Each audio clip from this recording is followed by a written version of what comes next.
અરે એનો છુટકારો થાય કે નો થાય, પણ તારો તો થઈ ગયો તો ને, તો પછી તું પાસો હેનો ગુડાણો ડોબા.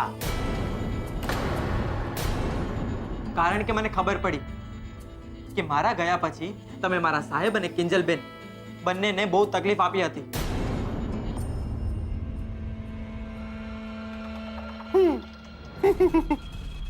અચ્છા, એટલે નમકનું ઋણ અદા કરવા એમ? પણ એક વાત તું કાન ખોલીને સાંભળી લે છોકરી. તું ગમે એટલા ધમ પસાડા કરી, પણ હકીકત ઈ છે કે તું અનાજ છે.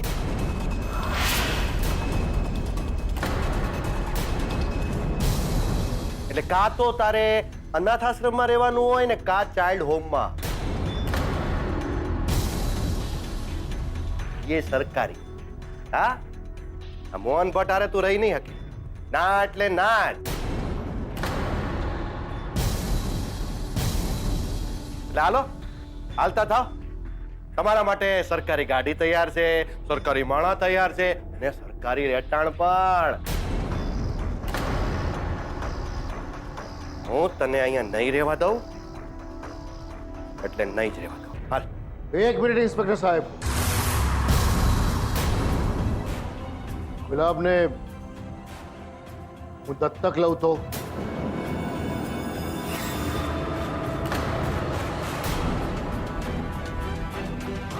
પછી તમે કોઈ કાળે ગુલાબને મારી સાથે રહેતા રોકી નહીં શકો. ખરું ને શર્મા સાહેબ?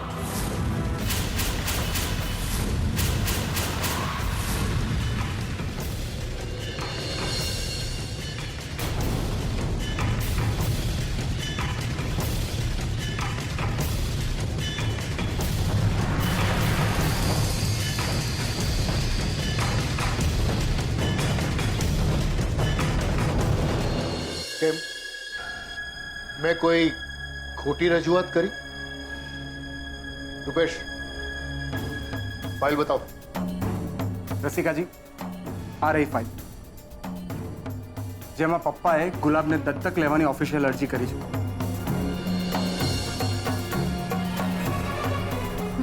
અને અમે એક સંસ્થા સાથે પણ વાત કરી લીધી છે. કાગળિયા પણ પ્રોસેસમાં જ છે, તમે જોઈ લો. અને આ અમારા વકીલ તરફની અરજી છે. સાથે સાથે બીજી કાયદાકીય કાર્યવાહીના કાગળિયા પણ અંદર છે. તમારી જાતે જ ચેક કરી શકો છો.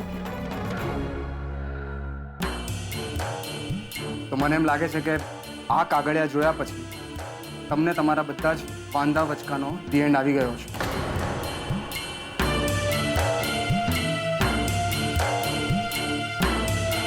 બધા જ કાગળિયા એકદમ પરફેક્ટ છે ઇન્સ્પેક્ટર શર્મા. સૌથી વધુ ખુશીની વાત તો એ છે કે આજે એક બાળકનું ભવિષ્ય સુધરવા જઈ રહ્યું છે.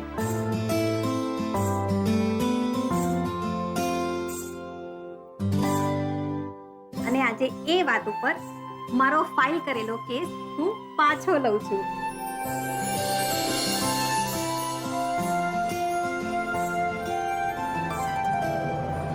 એ રસિકા બેન, આ તમે શું કરો છો? આ લોકોની વાતમાં ક્યાં આવો છો?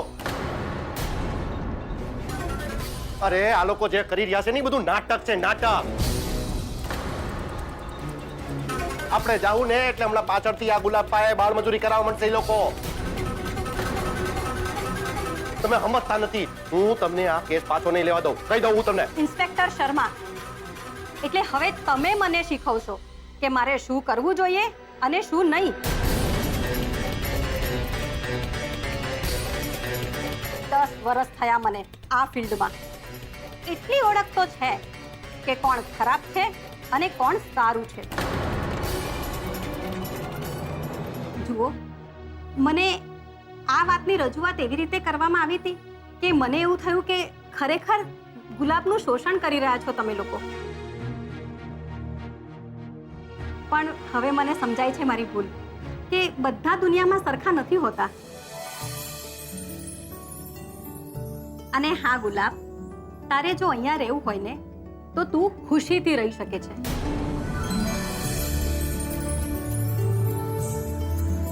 અને દુકાનમાં મદદ કરાવી હોય તો એ પણ કરી શકે છે, પણ ફક્ત મદદ, હા, કામ નહીં. અને ભણતરના ભોગે તો બિલકુલ નહીં, સમજો?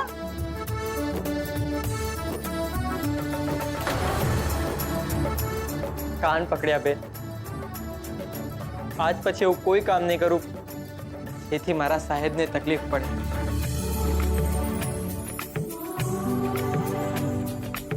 સરસ. જ્યારે પણ તને મને મળવાનું મન થાય ને તો તું મારી પાસે આવી શકે છે. લે, આ મારું કાર્ડ રાખ. અને હા કિંજલ, ગુલાબને મારી પાસે લઈને આવવાની જવાબદારી તારી. શ્યોર. અને મારા કારણે તમને બધાને જે તકલીફ પડી છે ને એ બદલ હું માફી માંગુ છું. પણ હું તો મારું કામ જ કરતી હતી ને. જી ના રસિકાબેન, તમારે સોરી કહેવાની કોઈ જરૂર નથી. તમારા જેવા જાગૃત લોકો છે એટલે જ આપણા સમાજના બાળકો સુરક્ષિત છે. અને ગુલાબ તો નસીબદાર છે કે એને પપ્પાનો સહારો મળ્યો.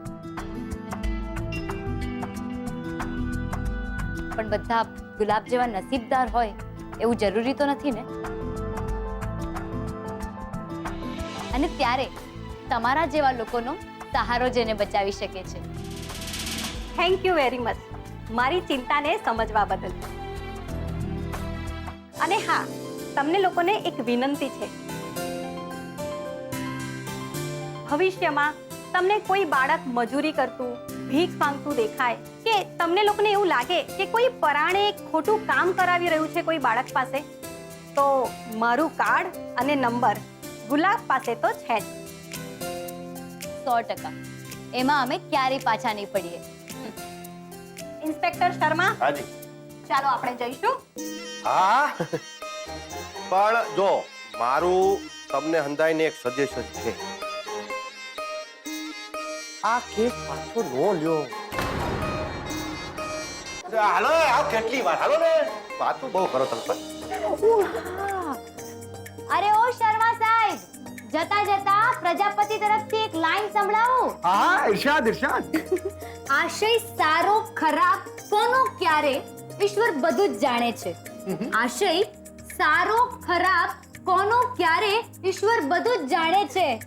રમાડે એ તો રમત સંતા કુકડીની, રમાડે એ તો રમત સંતા કુકડીની, બસ માણસો પાસે ગેટ આઉટ બોલાવાની મજા માણે છે.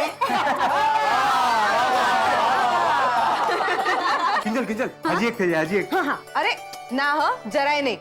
અરે એક મિનિટ, મને તો એ વાત નથી સમજાતી કે તારી અને પપ્પાની વચ્ચે આ વકીલ, આ ફાઇલ અને દત્તક લેવાની વાત ક્યારે થઈ? પપ્પા, હવે તમે જ કહી દો ને. ભાઈ જુઓ, આ બધો છે ને રૂપેશનો પ્લાન હતો.